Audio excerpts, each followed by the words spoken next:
と下腹ぽっこりをまとめて解消するストレッチをご紹介していきます。この動画を最初から最後まできっちり見ていただくと、下腹の贅肉や反り腰がなくなり、綺麗な姿勢ができています。ぜひ一緒に頑張りましょう。反り腰、下腹ぽっこりになってしまう原因についてご紹介していきます。この原因を理解しておくと、一生ですね、反り腰や下腹ぽっこりを再発しないで済みますから、原因について理解しておきましょう。反り腰や下腹ぽっこりになってしまう原因というのは2つあります。1つ目は筋肉の硬さ、そして2つ目は腹筋の弱さ。この2つを同時にアプローチすることで、二度と反り腰、下腹ぽっこりが再発しなくなります。どういうことか説明していきます。立った時にですね、なぜ反り腰になるかというと、太ももの筋肉と腰の筋肉が縮まって硬くなっているからです。というのも、太ももの筋肉、大腿直筋というね、骨盤につながっている筋肉があります。これは股関節を曲げる筋肉なんですが、これが硬くなると骨盤を前に傾ける前傾というタイプになります。骨盤が前傾すると、見るとわかりますね。腰が勝手に反っていきます。土台が傾きますから、自然と腰も反って太ももが縮み、腰が縮み、反り腰、そして下腹がぽっこり、内臓が下がる、こういった症状になってきます。そのため、下腹ぽっこりや反り腰の方というのは、腹筋を鍛えて反り腰を治そうとする方が非常に多いんですが、根本原因の土台になっている骨盤を前に傾けているのが太ももの筋肉の硬さなので、太ももの筋肉を柔らかくしてあげないと、どんなに腹筋鍛えても立った瞬間、太ももに引っ張られて腰が反る、骨盤が前傾するというようなパターンになっていますから、まずは太ももの筋肉を伸ばしてから腹筋を鍛える、この順番でしていけば反り腰、下腹ぽっこりは解消できます。そして一つ体の豆知識。体には相反神経腰痛という機能が備わっています。北斗神拳の必殺技みたいでちょっとね難しそうに感じますが、実はすごい簡単なんです。この相反神経抑制というのは、人が何かの動きをするときに使う筋肉と反対側の筋肉はたるんじゃうっていう性質を持っています。例えば、肘を曲げるときに力こぶが硬くなります。でも逆側の二の腕は柔らかくなってますね。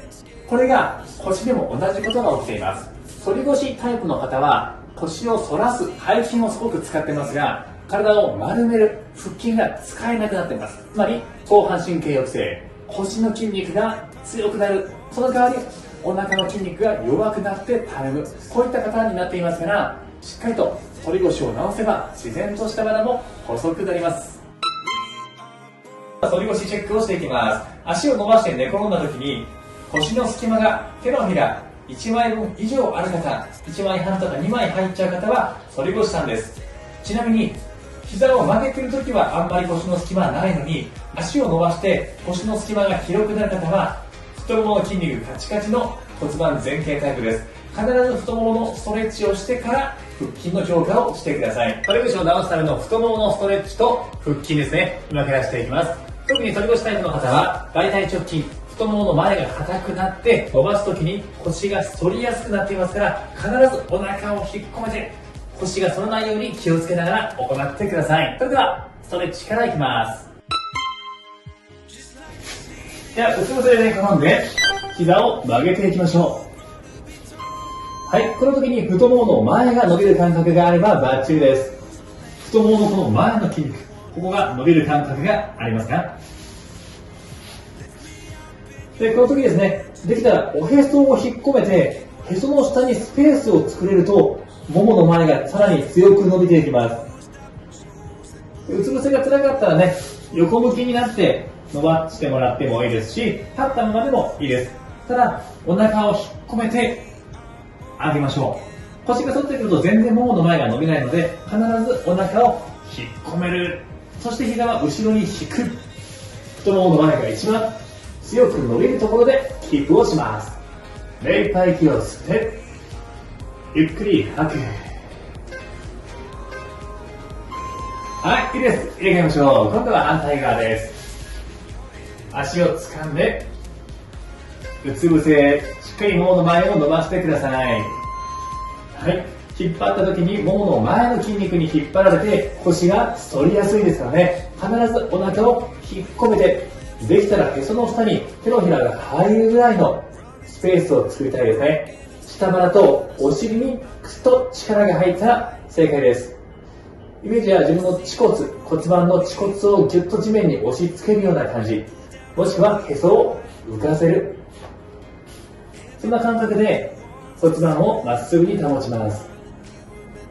深い呼吸の繰り返し、長く息を吸って、ゆっくり吐いて、呼吸を深めるたびにどんどんももの筋肉がゆっく伸びていきます。はい、いいです。辛い方はその種目もう一回です。で、レベルアップできそうな方は、かかとの上にお尻を乗っけて、膝を地面にぎゅーっと近づける。これね、めっちゃ腰取りやすいので気をつけて、お腹を引っ込めたままで膝を地面に近づける。するとももも前が強烈に伸びてきます。足は拳1個の幅です。必ず膝とかかとは拳1個の幅。これがですね、ずれてくると逆に腰が反ったり足が歪んだりします。ももの前がピーンと伸びるのを感じて、お腹が力が入ってますね。もう一息頑張って。いけそうな方は両膝を地面に近づけます。大腿直筋がしっかりと伸びていくのを感じましょう。はい、いいです。続きます。では今から腹筋の強化をしていきます。まずタオルをですね、用意してもらって腰の隙間にタオルを引きます。ない方は手のひらを引いてもらってもいいです。この状態でお腹を息吐き切って引っ込める。すると腰の隙間がなくなりますから、引っ張ってもタオルが抜けないはず。これがお腹抜けた瞬間にタオルが離れてしまいますから、必ず下腹を引っ込める力でタオルを押したまま、ずっとお腹に力入れたままです。これがね、腹筋入っているサインです。自分で引っ張り続けておいてください。この状態、息を鼻から吸って、ゆっくり吐く。下腹に力が入るのを感じながら、まずは呼吸。特に吸う瞬間にお腹が抜けてタオルが抜けます。吸う時もお腹は引っ込めたまま。苦しいです。でも頑張って、長く吐いて。いけますね。もう一回吸って、ゆっくり吐く。これが第一ステップ。この状態でタオルが抜けないように毎日1分間呼吸をしてください。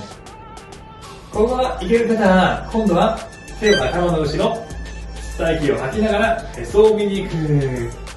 吸いながら下、吐いて上、吸って吐いて、吸って吐いて。これもタオルが抜けないですね。必ず下っ腹に力が入ったままです。10回ほどね、繰り返してみてください。お腹がね、プルプルプルって震える感じがあったらうまく使えてます。首が痛い人は無理しないで、しっかり手で頭を支えてください。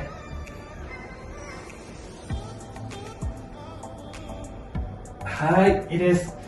3段階目、まだいけそうって方は足の上げ下げ、へそを引っ込めたままで、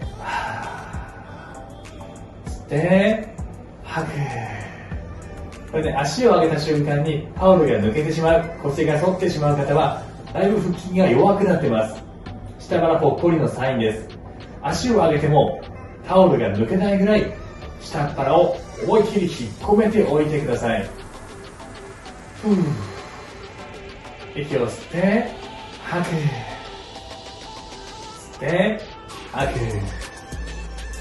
これがまだできそうっていう方は、両方の足が地面につかないように、吸って吐く、吸って吐く。このぐらいができてくると結構腹筋強くなってます。無理をしてね、やる必要はないです。まだ辛い、できないなっていう時は、最初の足を置いてタオルを引っ張っても抜けないように呼吸をする。これだけでも十分腹筋に効いてきます。毎日自分のペースに合わせた腹筋を1分間続けてみてください。